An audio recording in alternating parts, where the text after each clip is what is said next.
નમસ્કાર મિત્રો, ગઈકાલે ફેમિલી કોર્ટમાં જવાનું થયું તો જોયું તો ખાસી બધી બહેનો બેઠી હતી.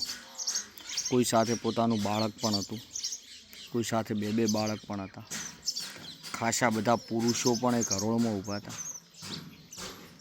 એક બે બહેનોથી પુરુષોથી વાત કરવાનું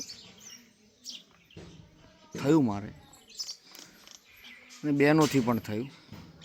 તો મને જાણવા મળ્યું કે મોટા ભાગની સ્ત્રીઓની તકલીફ એક જ હોય છે કે લગ્ન કરીને આવ્યા પછી પણ પોતાનું જે પિયરનું ઘર હોય છે એને ભૂલી શકતા નથી.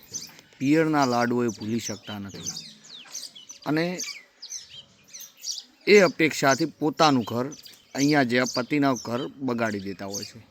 તો મારી બેન દીકરીઓને એક જ વિનંતી છે કે બહેનો, જ્યારે તમે લગ્ન કરી અને પતિના ઘેર મતલબ કે સાસરે જાઓ છો, ત્યારે તમારું જે જૂનું ઘર મતલબ કે તમારું પિતૃ ઘર છે એ તમારું રહેતું નથી ને તમારું નવું ઘર થઈ જતું હોય છે. તો ખાસ વિનંતી કે તમે એ વિશે વિચારો, કોઈના ઘરને અપનાવો અને કોઈને